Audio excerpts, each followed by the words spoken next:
حي على الصلاة.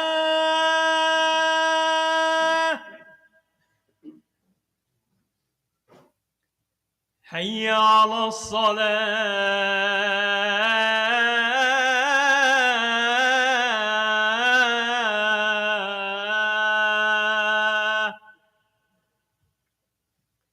حي على الفلاح.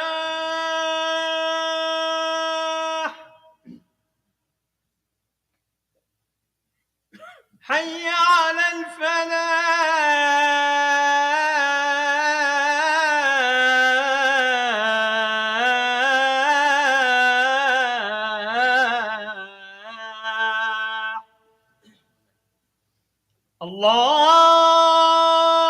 الله أكبر الله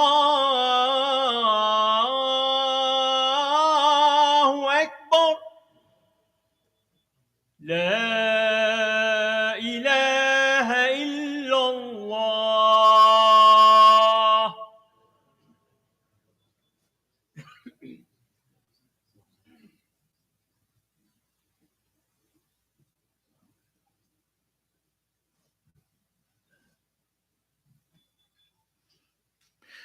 الحمد لله رب العالمين،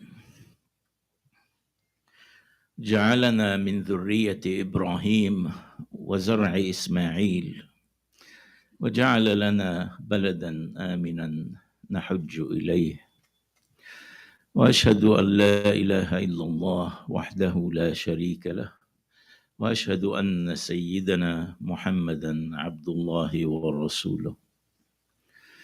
اللهم صل وسلم وبارك على سيدنا محمد وعلى آله وصحبه أجمعين.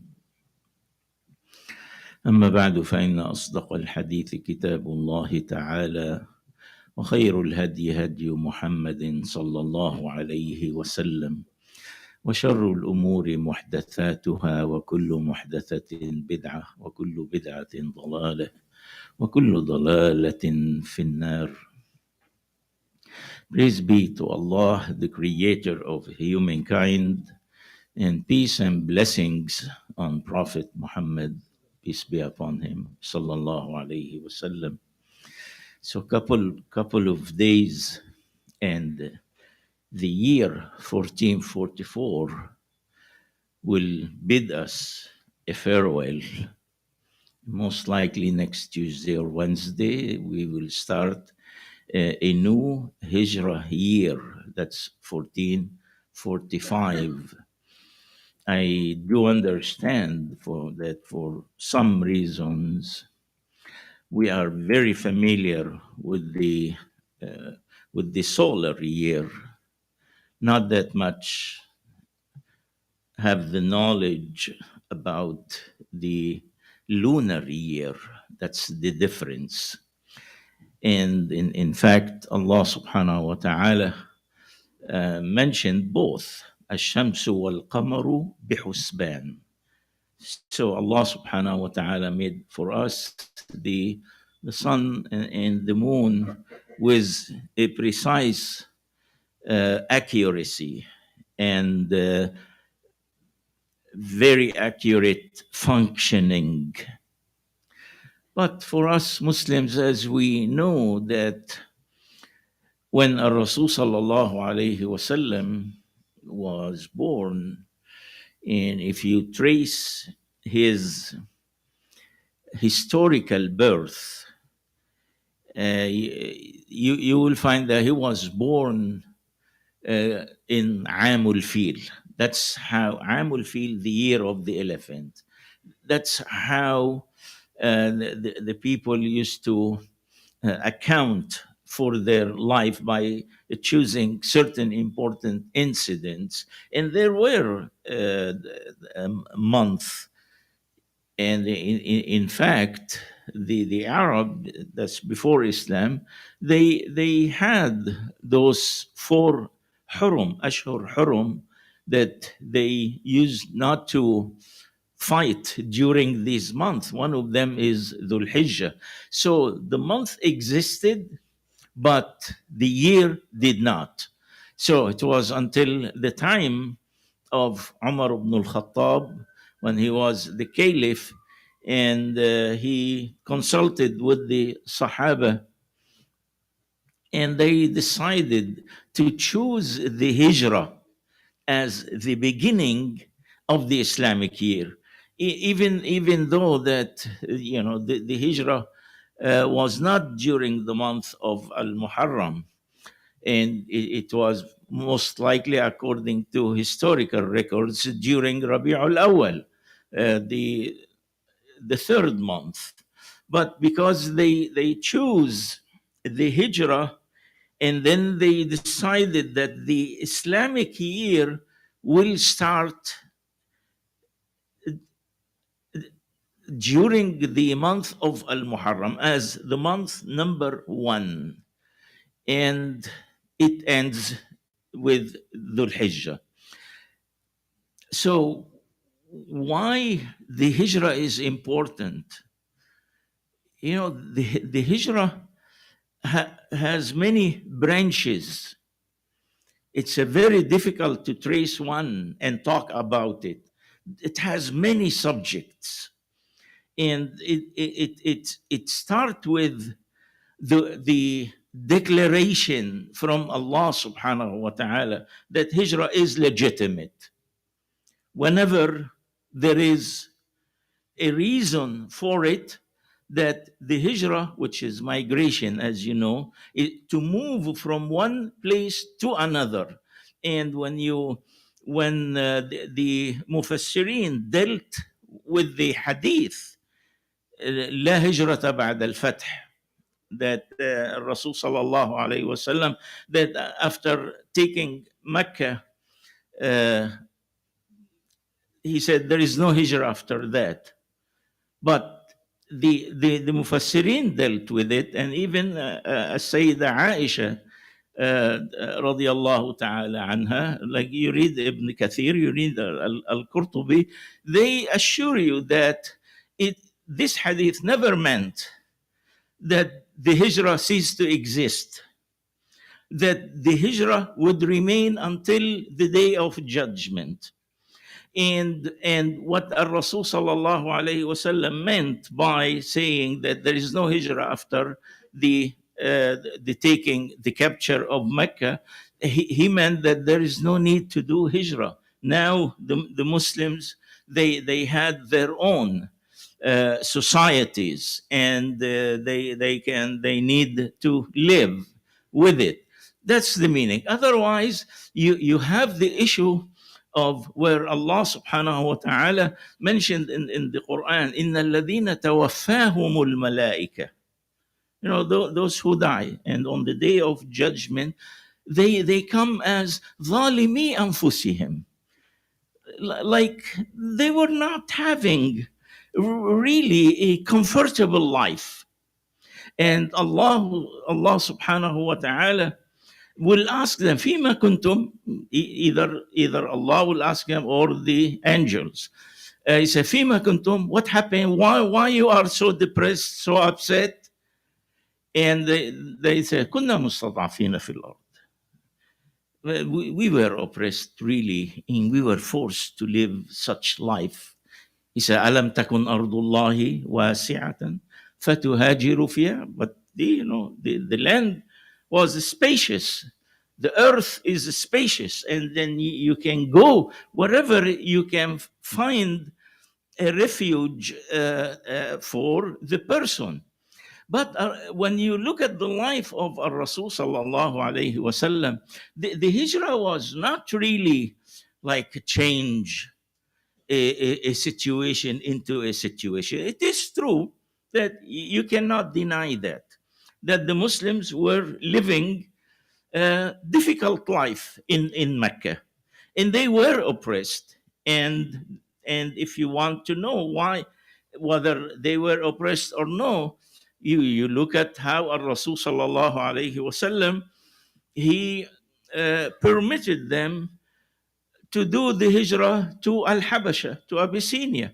He said, go there. Those who are unable to find the protection in Mecca, they were of like small tribes, helpless. He said, well, go to Abyssinia, go to Al-Habasha, stay there until we tell you.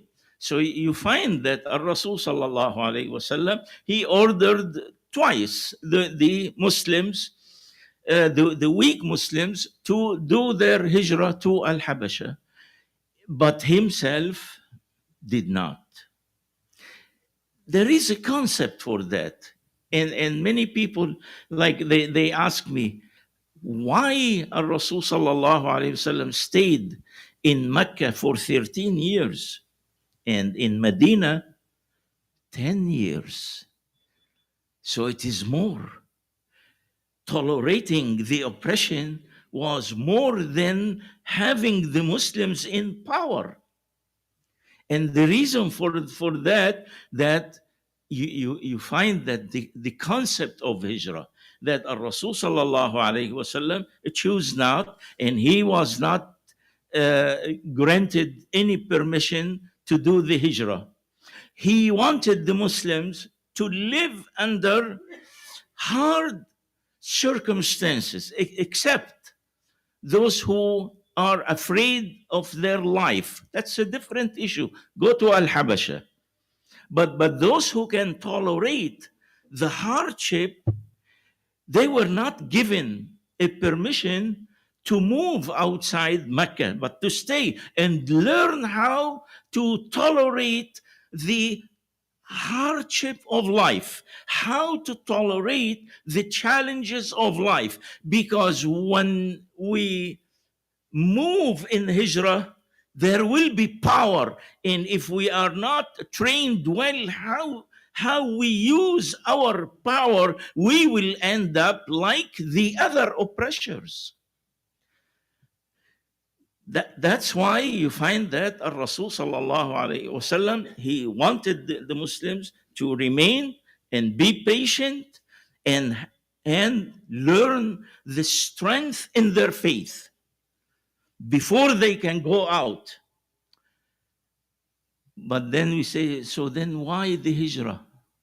Why he accepted after that to do the hijrah? And the big question, why, if he is supported by the creator of this universe, why he needs hijrah?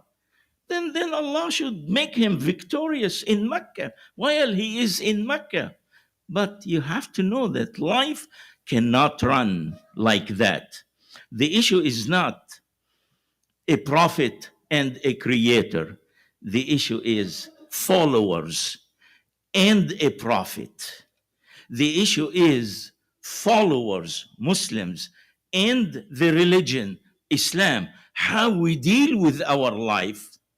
Do we just, as we say, that if we are good and follow the right way, and that why do we need to work? Why do we need that? Allah should make everything easy for us. That's why you have the hijrah to learn that nothing run like the way we think, that if I am praying 5 times, I'm doing the fast, I'm doing everything, then why I am under stress? Why my children are not following my instructions? Why I am not rich?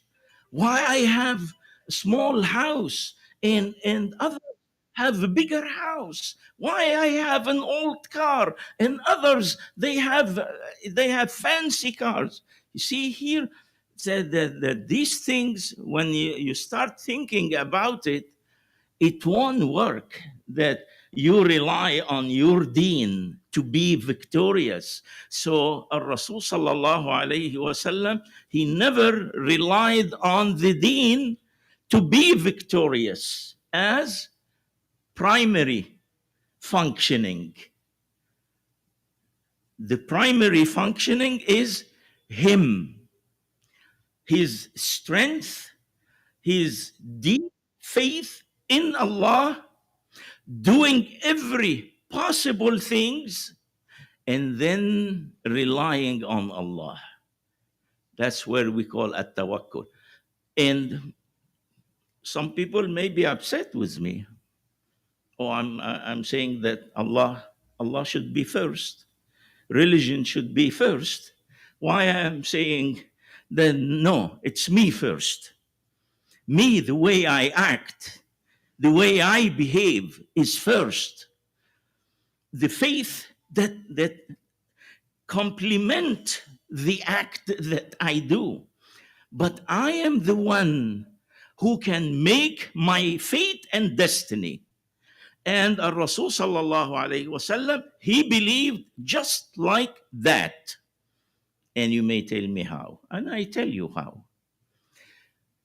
If the issue is just Allah will protect me, then why he choose a time at night to leave the house? Why he asked his cousin Ali radiallahu ta'ala anhu, why he asked him to stay in bed, sleep in bed, and let those outside think that I'm sleeping and I'm gonna sneak from somehow to get out of the house. See, he is the one who is making the decision. Now, we don't have any record really saying that Allah subhanahu wa ta'ala told him to have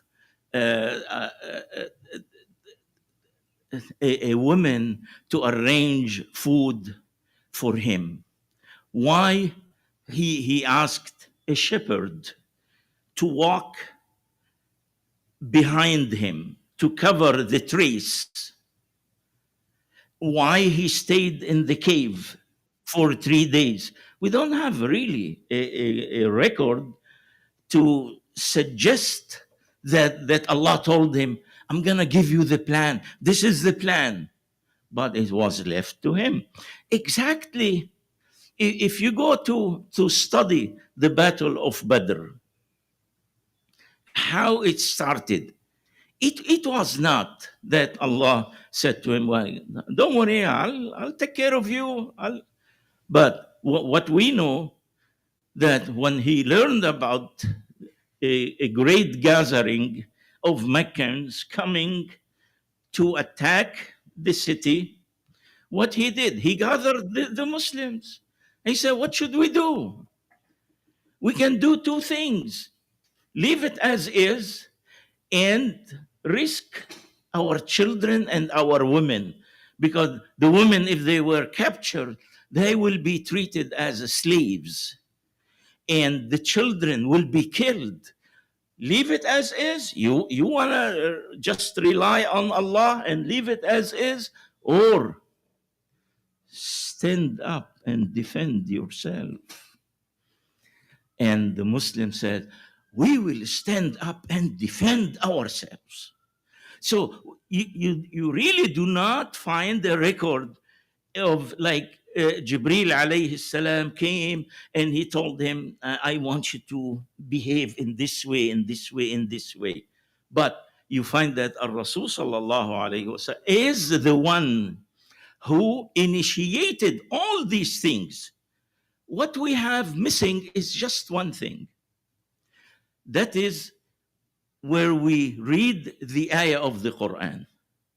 وَإِذْ يَمْكُرُ بِكَ الَّذِينَ كَفَرُوا لِيَقْتُلُوكَ. There is a plot to kill. And this is behind his power. A plot to kill.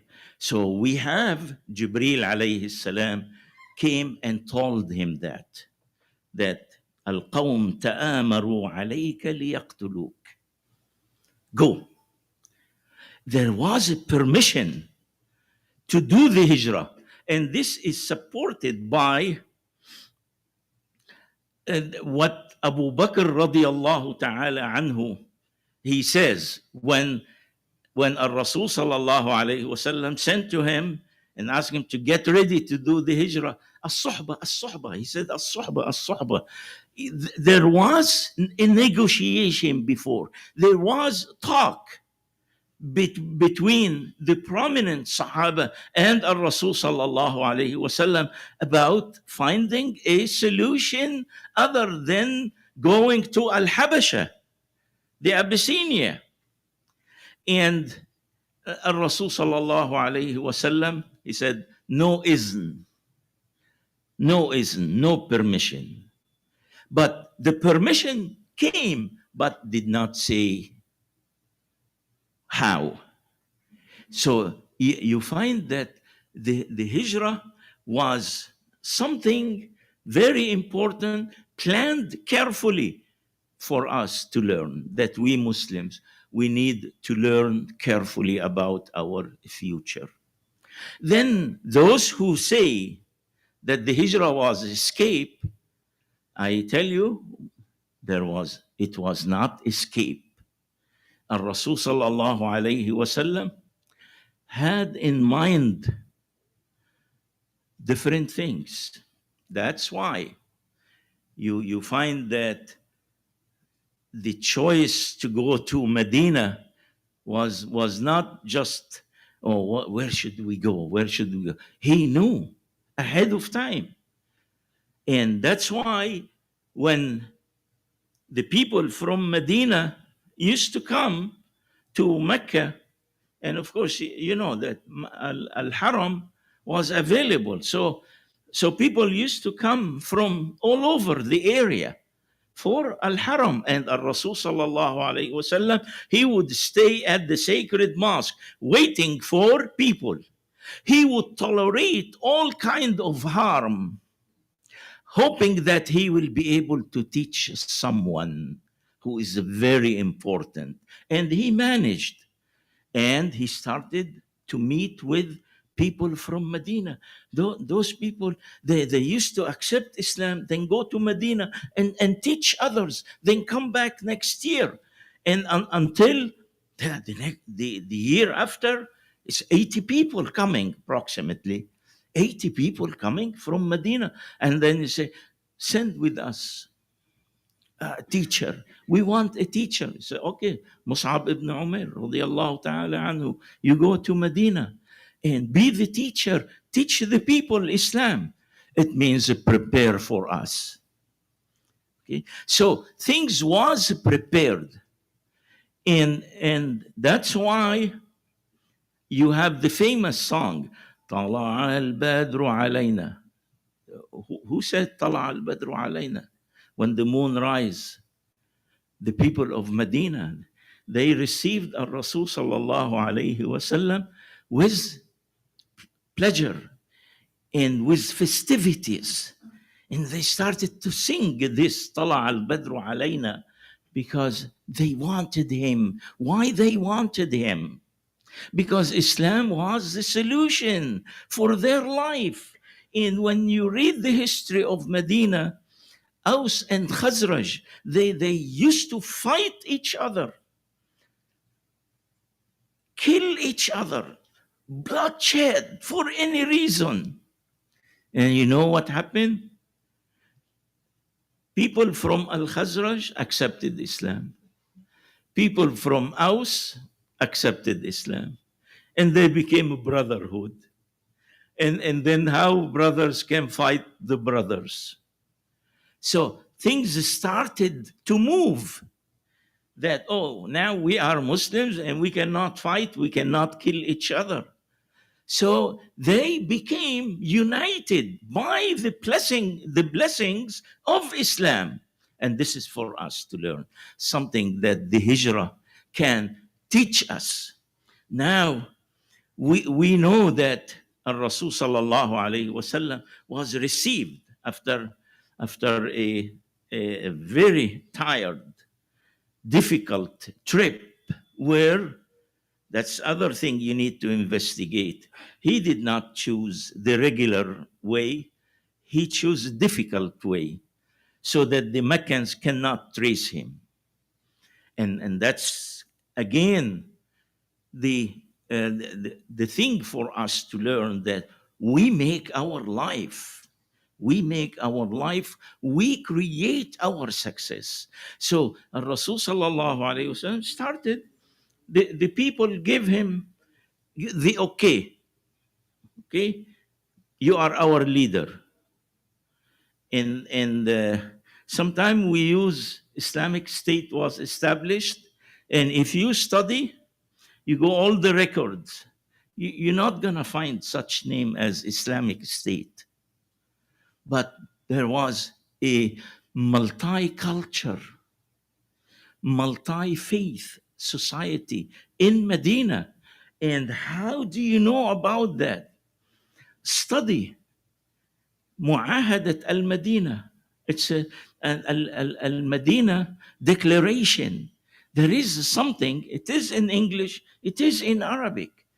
Al-Madina declaration. What is Al-Madina declaration? Like he stood up and says, the Bani Auf, they have their religion. Bani Auf, the Jews, and the Christians, they have their religion. And the atheists, they have their religion and they practice in safety. And then the economy, market, common for everyone. There is no such this market for Muslim, this one for it's a one common market, strong economy.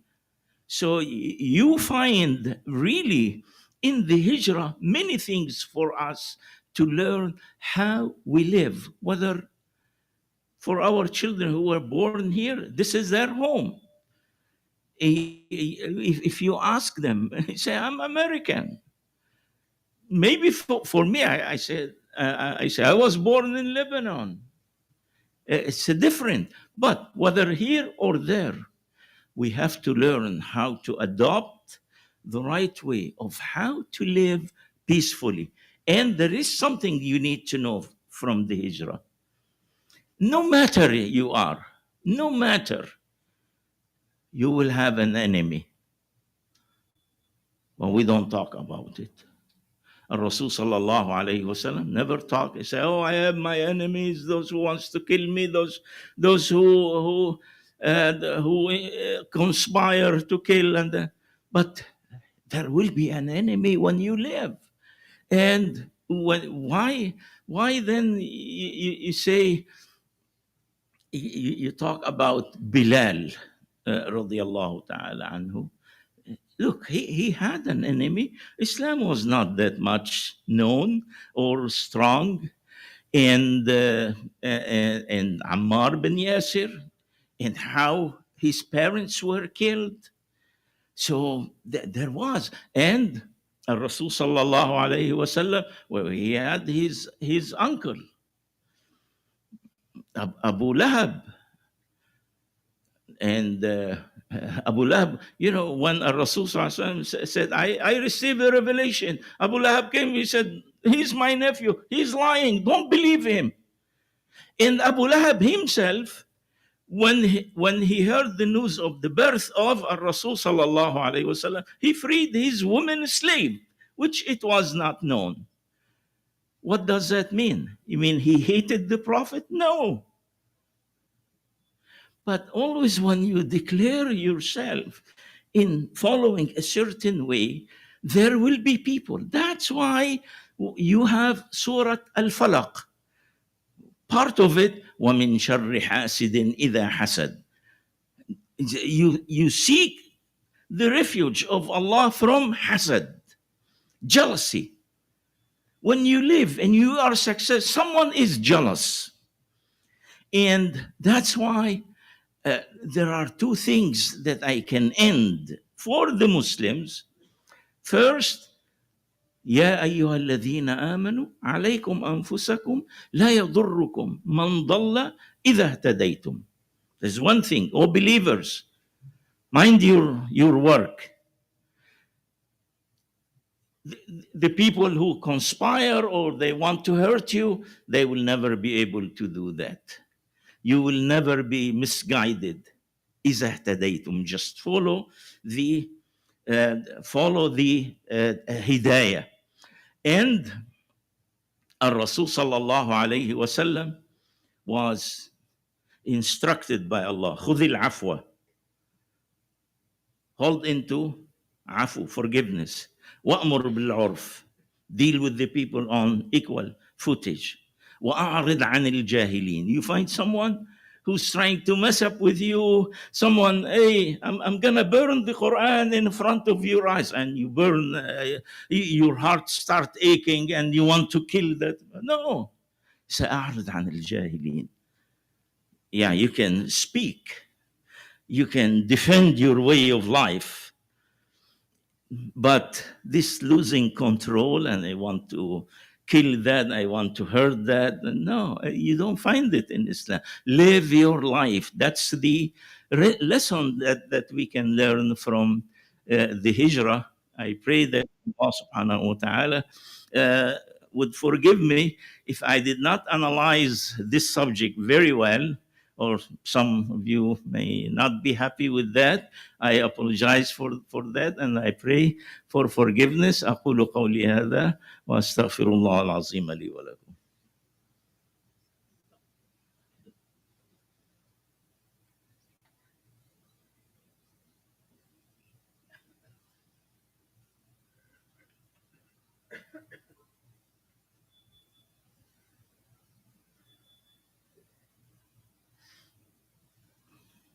الحمد لله والصلاة والسلام على رسول الله محمد بن عبد الله صلى الله عليه وسلم، وأشهد أن لا إله إلا الله وحده لا شريك له، وأشهد أن سيدنا محمدا عبد الله ورسوله. اللهم صل وسلم وبارك على سيدنا محمد وعلى آله وصحبه أجمعين. أما بعد، عباد الله اتقوا الله، أوصيكم وإياي بتقوى الله. من يهده الله فلا مضل له ومن يضلل فلن تجد له هاديا.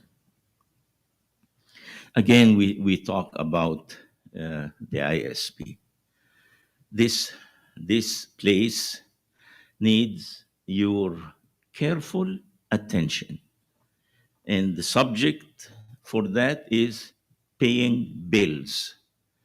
We're not asking really that much, but at least the people who benefit from this masjid, they need to help, and this help is fi sabilillah.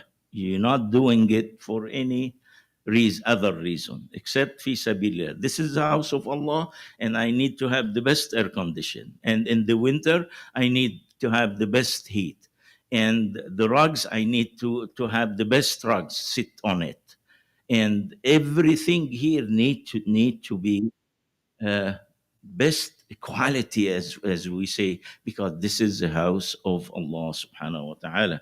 So may Allah reward you for taking into consideration that leaving this place today with something. And if you don't have, it's always when you go home online, you can go online and you can donate, and you can be part of the success of this Islamic Center.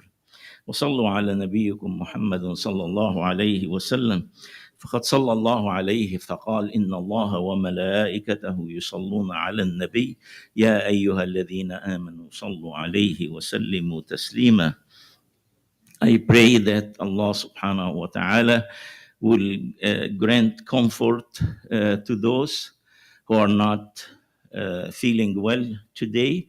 That there are Muslims who would love to come and pray Jum'ah, but for some reason they're not feeling well. So I pray for them. And there are other people also who are in hospitals, and family members are here praying with us. And I want to assure them that your loved one is in our prayers. And we say, Allahumma shfi anta shafi, Allahumma la shifa illa shifa'uka ya Allah. I pray that Allah subhanahu wa ta'ala will grant shifa to those who are not feeling well. I pray that Allah subhanahu wa ta'ala to accept the good deeds of those who departed this earthly life, who passed away. May Allah have rahmah and forgiveness on our parents, all of them. I pray that Allah subhanahu wa ta'ala would help us teach our children Islam and teach them be proud of themselves as Muslims. May Allah forgive us our shortcomings and our mistakes.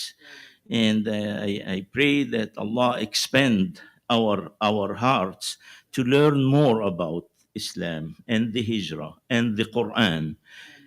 اللهم اغفر لنا ذنوبنا وكفر عنا سيئاتنا وتوفنا مع الأبرار. اللهم إنا نسألك العفو والعافية والمعافاة الدائمة في الدين والدنيا والآخرة. اللهم اشف مرضانا وارحم موتانا واختم بالصالحات أعمالنا وتوفنا وأنت راض عنا يا ربنا. وصل اللهم وسلم على سيدنا محمد وعلى آله وصحبه أجمعين. عباد الله، إن الله يأمر بالعدل والإحسان وإيتاء ذي القربى وينهى عن الفحشاء والمنكر والبغي يعظكم لعلكم تذكرون. أقم الصلاة.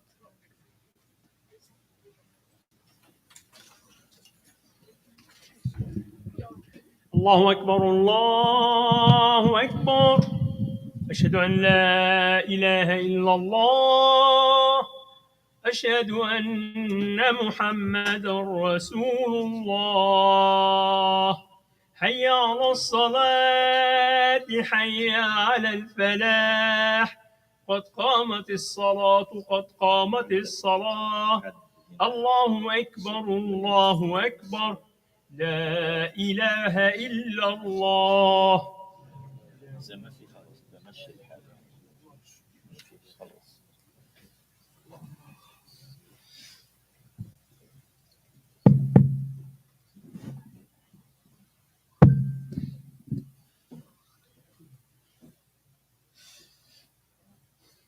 استقيموا إلى الصلاة يرحمني ويرحمكم الله.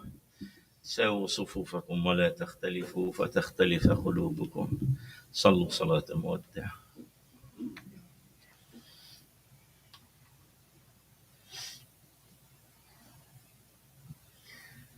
الله أكبر.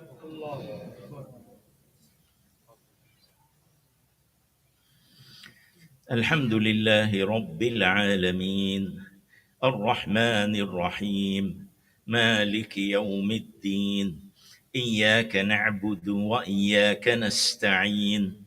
اهدنا الصراط المستقيم صراط الذين أنعمت عليهم غير المغضوب عليهم ولا الضالين.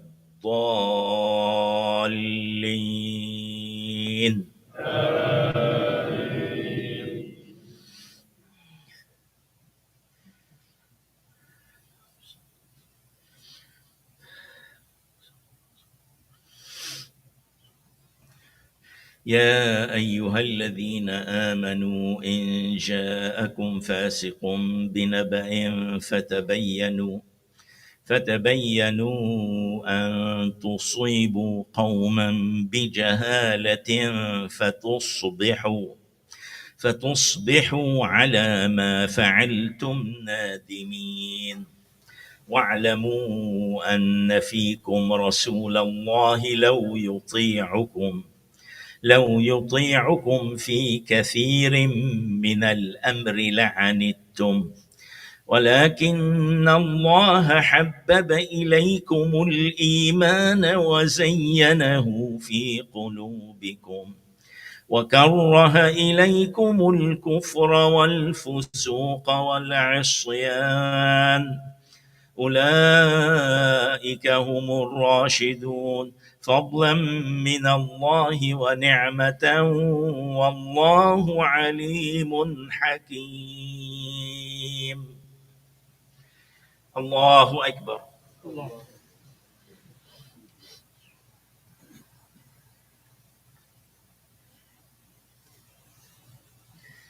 سمع الله لمن حمده.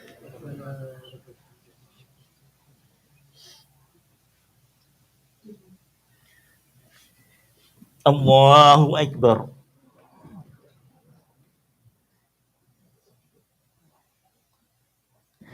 الله أكبر.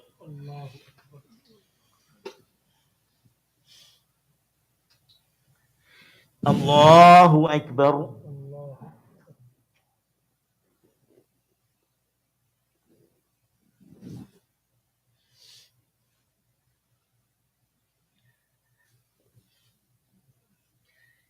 الله أكبر.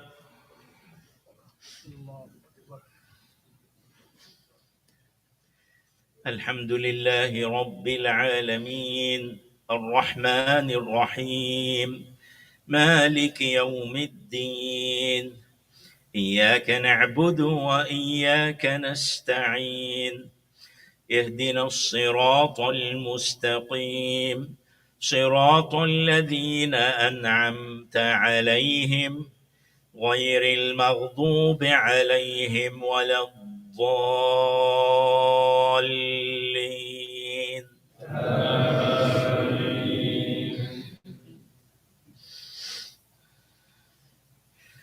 وإن طائفتان من المؤمنين اقتتلوا فأصلحوا بينهما فإن بغت إحداهما على الأخرى فقاتلوا التي تبغي حتى تفيء إلى أمر الله فإن فاءت فأصلحوا بينهما بالعدل وأقسطوا إن الله يحب المقسطين إنما المؤمنون إخوة فأصلحوا بين أخويكم واتقوا الله لعلكم ترحمون. الله أكبر.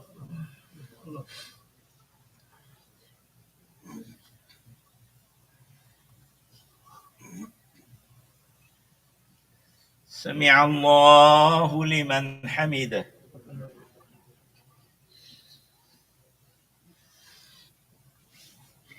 الله أكبر.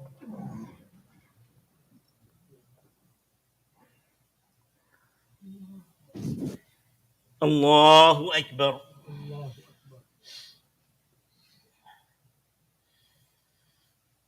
الله أكبر.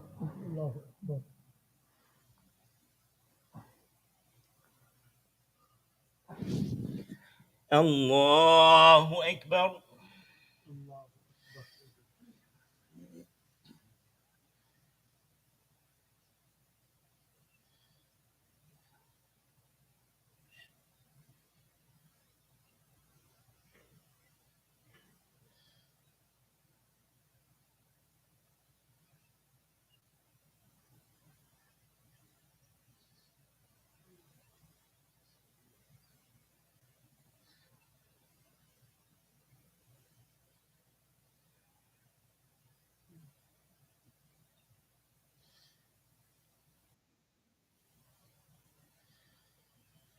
السلام عليكم ورحمة الله.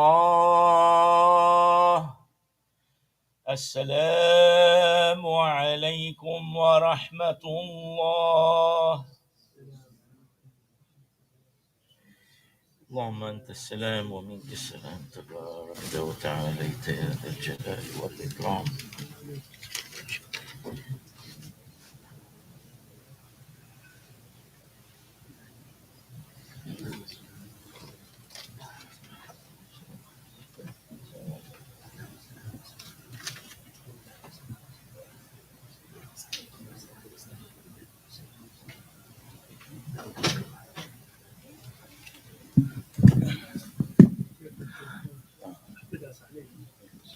Assalamu alaikum everyone. Juma Mubarak. Jazallah khairan Imam Talal Eid for this beautiful khutbah.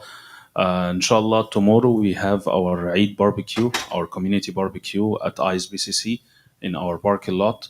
We'll have a festival for kids, the bouncy houses, and we'll have burger, hot dog. Inshallah, come bring your kids, bring your families, and we'll spend a good day. We will start at 2 p.m. 2 p.m. to 7 p.m. Inshallah. Also, I want to remind you was our Sira program every Saturday, tomorrow, Saturday after Maghrib with Imam Abdul Qadir. Try to come. It will be a good learning lesson for about our Prophet Muhammad, history about his life. And lastly, our summer program for kids from 4 to 12 years. Now, 2 weeks are remaining. We will end our program at August 3rd. So, if you would like to sign up your kids, just as the coming 2 weeks, we have like a program every day from 9 to 2 p.m., 9 to 2 p.m., Monday to Thursday. So if you would like to sign up your kids, please see me at the office. Jazakumullah khair. Don't forget to donate. Jazakumullah.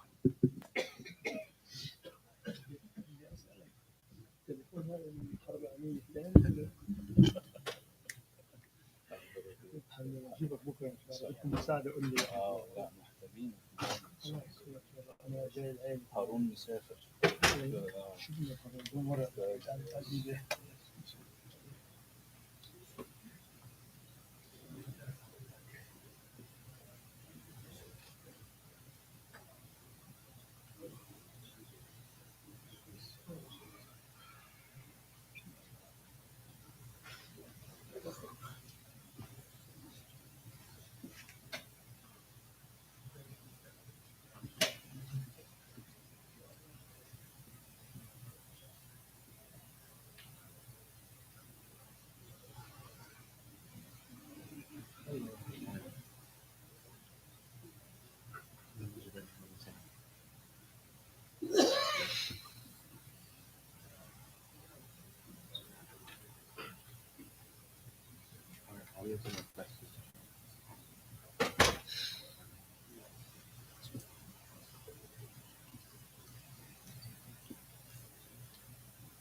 ايوه هقول له حاجه.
Brothers, Assalamu alaikum. We have a brother with me, Shahad, if you want to come with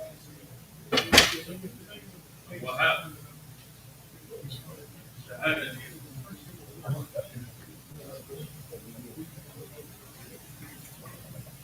here.